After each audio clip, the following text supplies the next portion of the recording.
So the way that most people approach commitment in a romantic relationship is they commit once, usually at the start of the relationship, and maybe a second time if you're lucky. Now, we commit to the relationship as a whole until we're no longer committed. But what specifically are we committing to? And is what my understanding of commitment and what I'm committing to the same as my partner? How do we know unless we've had a conversation? And how is it different to other people's kind of commitment in a relationship? And more importantly, are we even committing to the things that make a relationship successful? And why are so many people afraid of commitment? And how do I know that I'm truly committed anyway?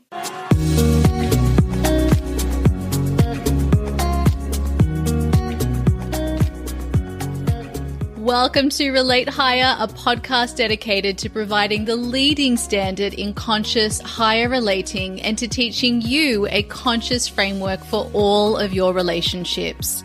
This is your go-to resource for developing meaningful, conscious relationships across your life. I'm your host, award-winning relationship coach and consultant and former family lawyer, Leticia Ringe. I'm so glad you're here.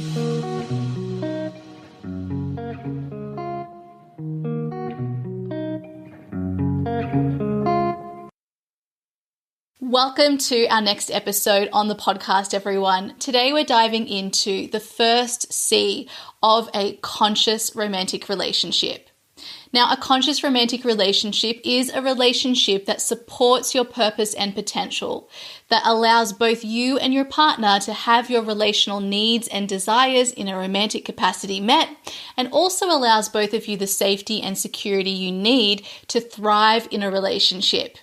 Now, the first C of a conscious romantic relationship is commitment. And our understanding of commitment as humans is generally very limited. The first thing you need to understand is that commitment is what allows you the clarity and the choice around the kind of relationship you are creating with your partner. Most people do not have enough conversations in their relationship to understand what each person in your relationship are actually thinking about what they're committing to. You might, for instance, believe that we're committing to being together forever, but your partner might be more practical and might be agreeing to being in the relationship as long as it feels good. It's important to have those conversations so that you both understand what you're committing to. When we know what we're committing to, we have clarity, and this allows us to have the safety to really sink into the relationship because we're clear on exactly what we're committing to together. Now, commitment also creates freedom. However, most of us have been told and we understand that commitment is taking away our freedom.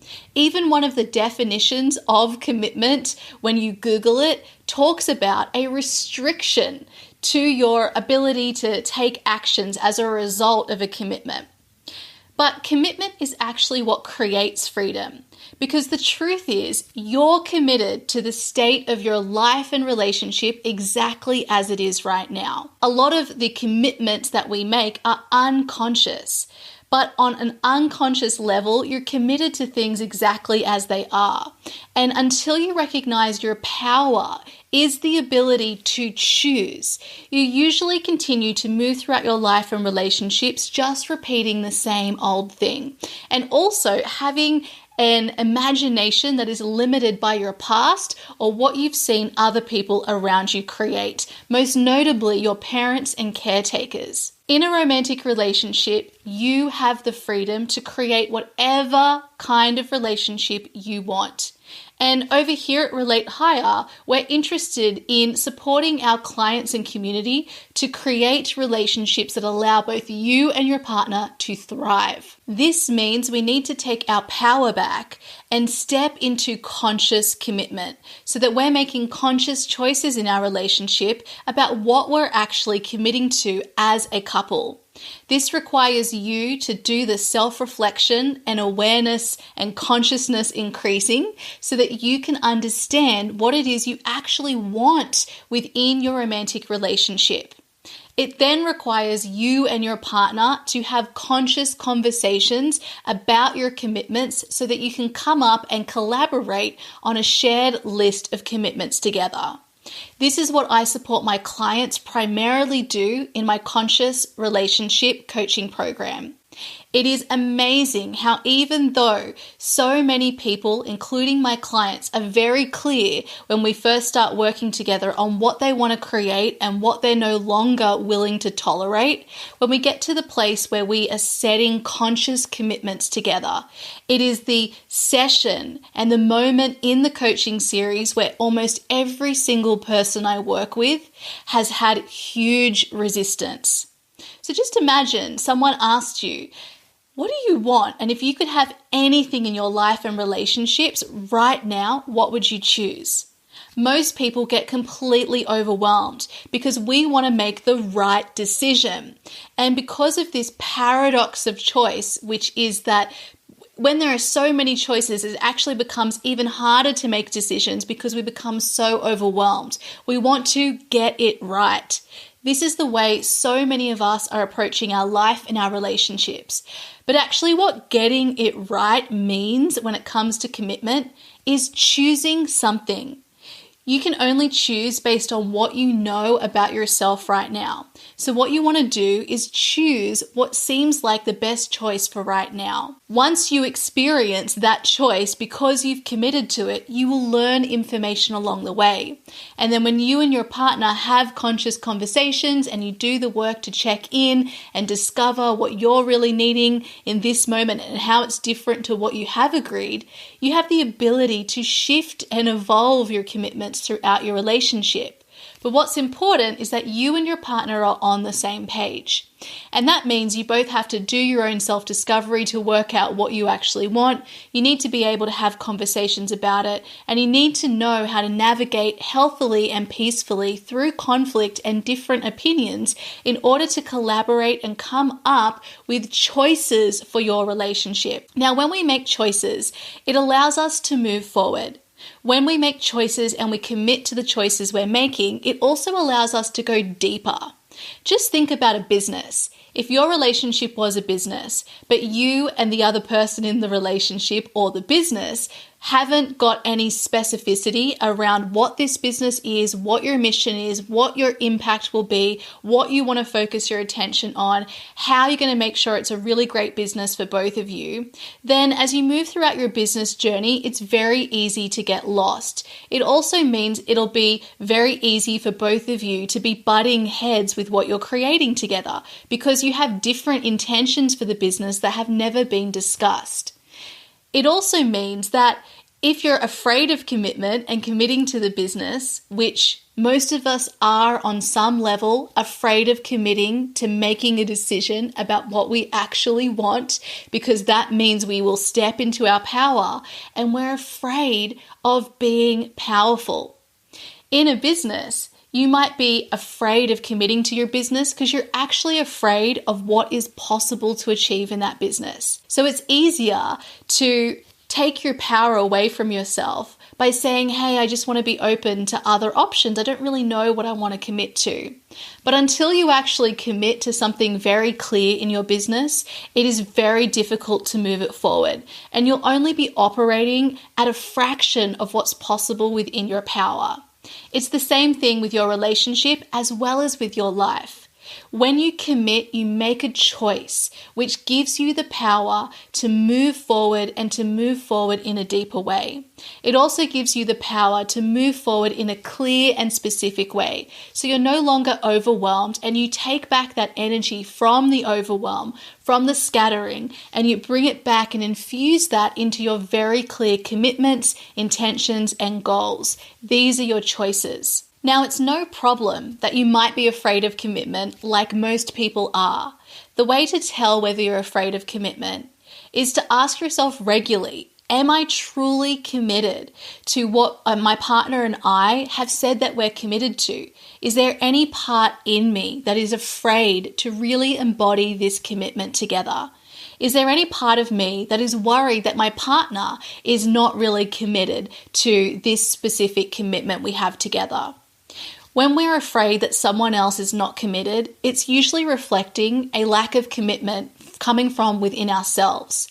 And it's okay that we're afraid of commitment. It's okay that part of us is not committed. The point is to raise your consciousness, to raise your awareness of where those lack of commitments are so that you can take your power back and shift back into commitment. Also, sometimes when we're not committed, it's because we don't really know what we're committing to, because we're not doing that self-discovery work within ourselves.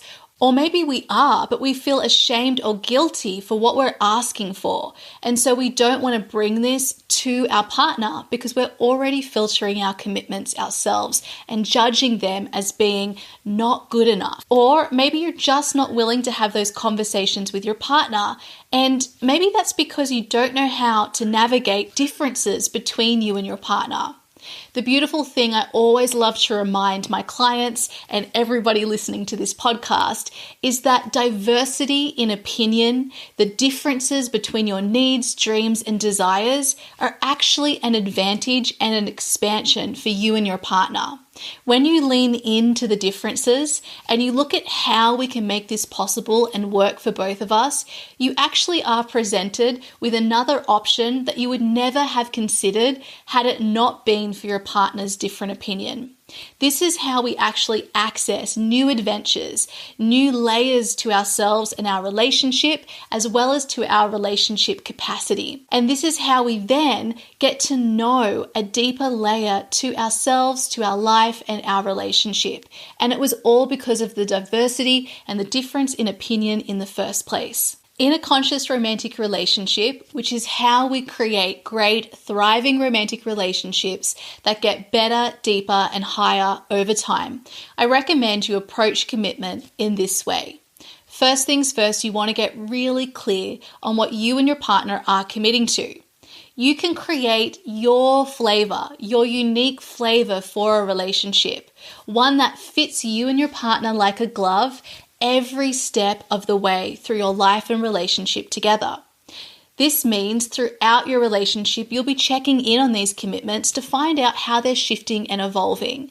The point is to make sure you make the commitments so that you and your partner have the safety of the commitments you've made with each other, so that you can sink into those commitments, really embody them, and find out what you're meant to learn about yourself through those commitments. The 5 commitments I recommend you make as a minimum to one another are the 5 things that make a relationship great, and which are the 5 things I spoke about in our last episode, which were all about how to create a conscious romantic relationship and how it's different from a traditional unconscious romantic relationship. The first thing was you want to make sure that you're committed to doing the work to move from love, awareness, and intention in your relationship. Secondly, you want to make sure that you are tending to the 3 entities in your relationship. That's you, your partner, and the relationship itself.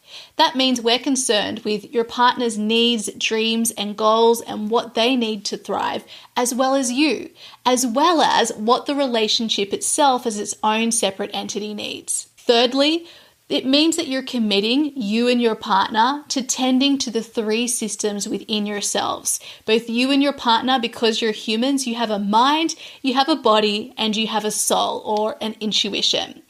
This means we need to make sure we're tending to and nurturing and understanding and working with these 3 systems.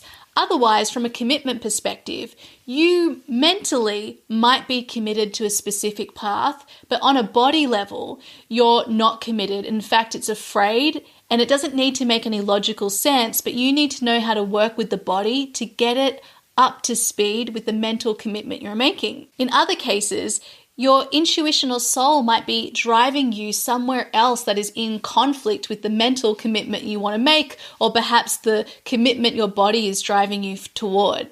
And so if you keep trying to move towards that commitment, but your intuition and your soul is not aligned, it's going to start screaming at you and make that commitment harder.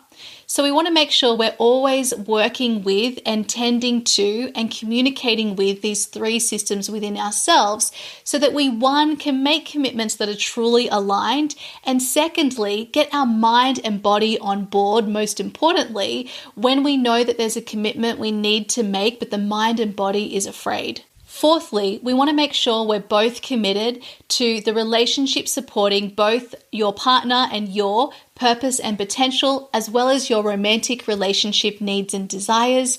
And finally, to creating a safe and secure relationship over time. Because when we're safe and secure in the relationship, it frees up our energy to have more energy for other areas of our life. And this is the funny thing about commitment. We think that if we keep our options open and we don't truly commit to the relationship, or we don't make specific commitments within the relationship, that this keeps us safer, so that if something else comes along that's better, we can then go for that thing. But the truth is, when you're not committed to anything, you're actually just choosing the current state of your relationship and your life. And that's usually not actually what we truly want.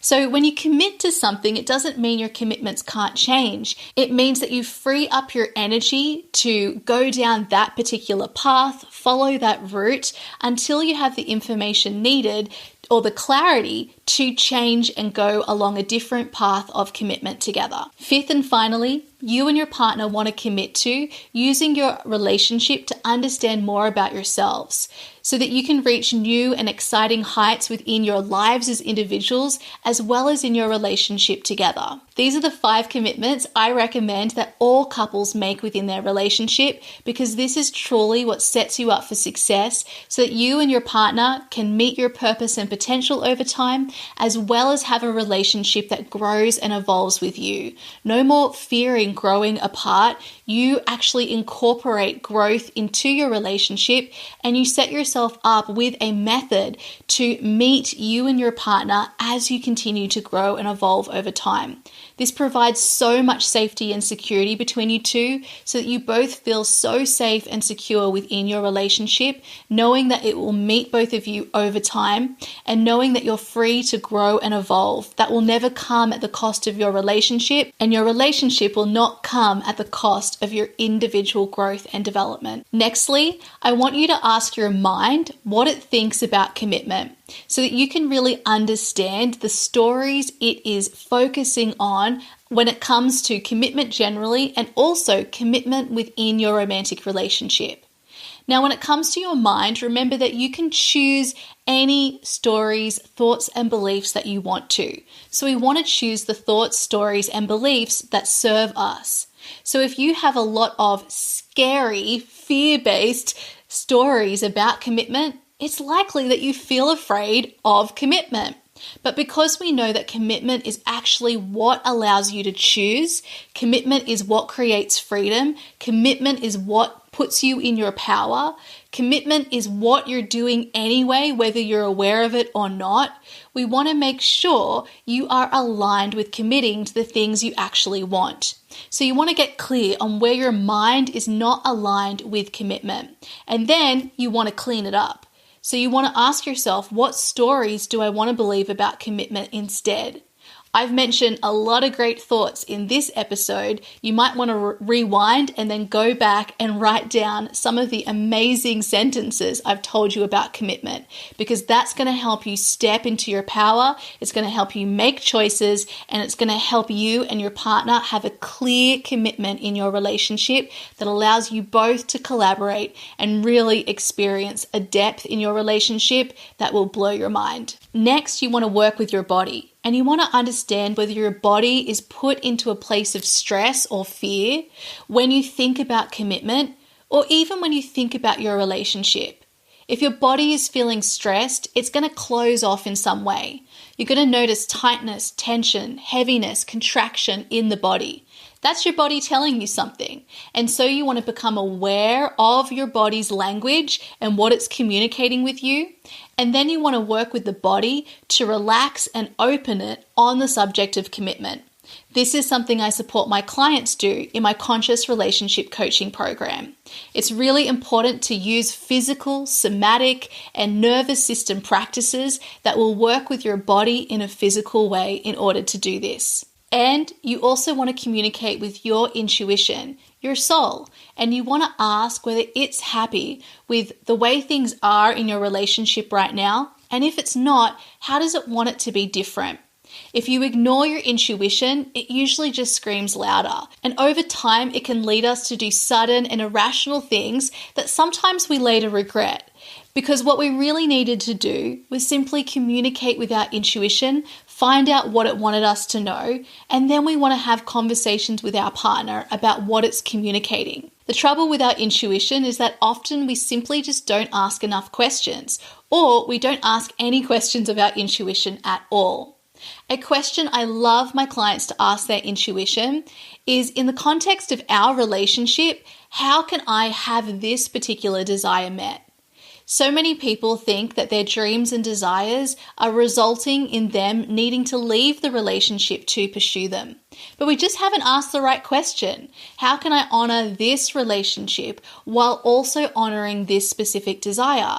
And actually, is there a way that the relationship can actually support me in fulfilling this desire that would not be met if I weren't in this relationship? Next, I want you to explore commitment from an experiential place.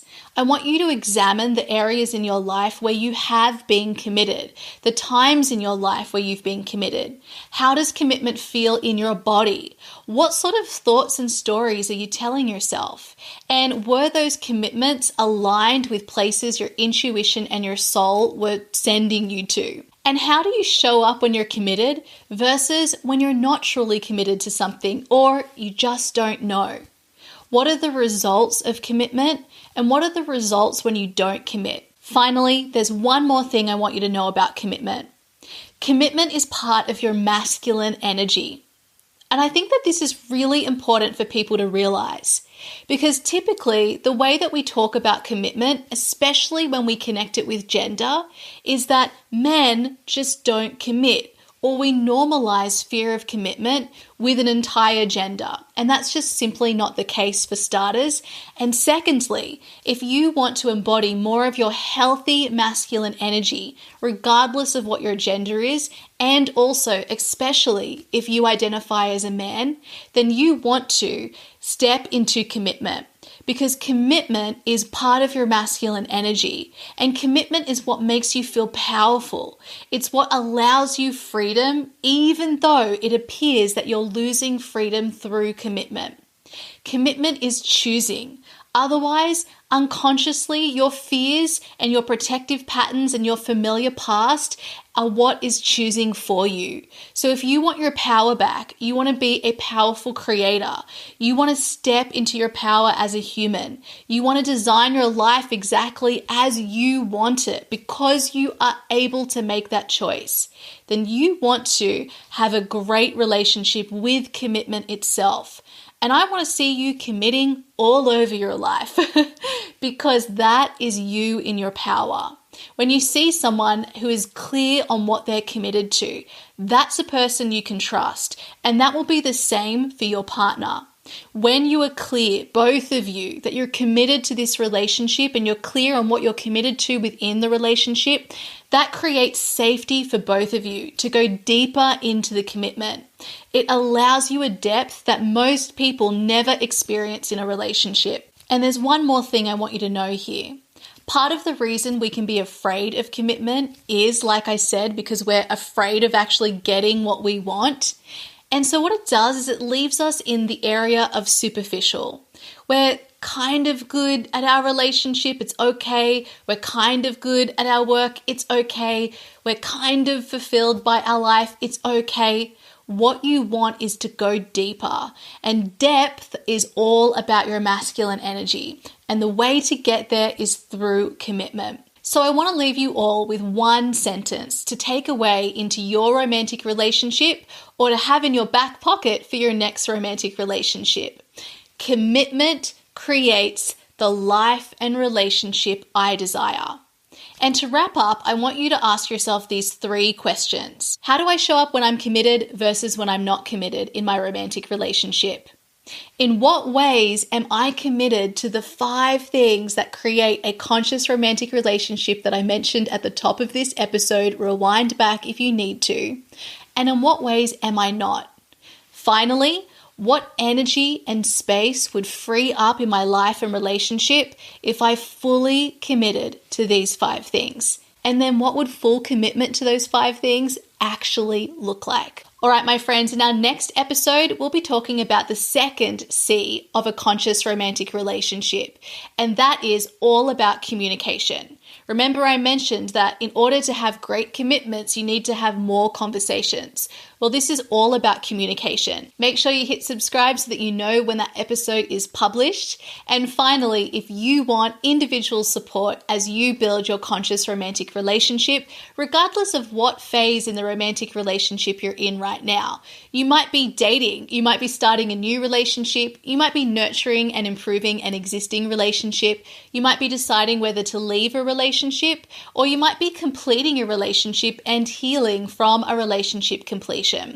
It doesn't matter what phase of the relationship cycle you're in right now, conscious relationship work begins today. And I support my clients through all 6 phases of the romantic relationship cycle, and I help you to build a strong foundation and learn the skills that are needed to have a successful, thriving romantic relationship in your life.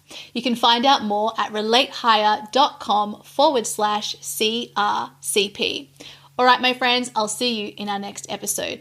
Goodbye.